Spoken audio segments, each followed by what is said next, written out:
الحمدللہ، استخارہ کرنے کے لیے ایک چھوٹی سی دعا سکھائی جاتی ہے، اللہم خرلی واخترلی، یعنی اے اللہ میرے لیے بہتری فرما اور میرے لیے تو اختیار کر دے، تو منتخب کر دے۔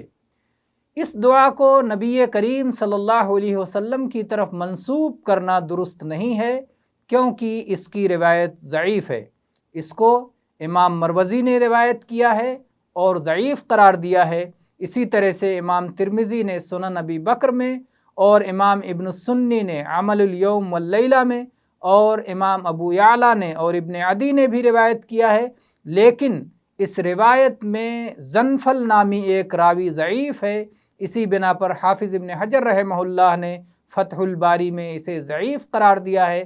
اس کی تفصیلات کو آپ شیخ البانی رحمہ اللہ کی کتاب سلسلۃ الاحادیث الضعیفہ میں دیکھ سکتے ہیں۔ واللہ تعالی اعلم۔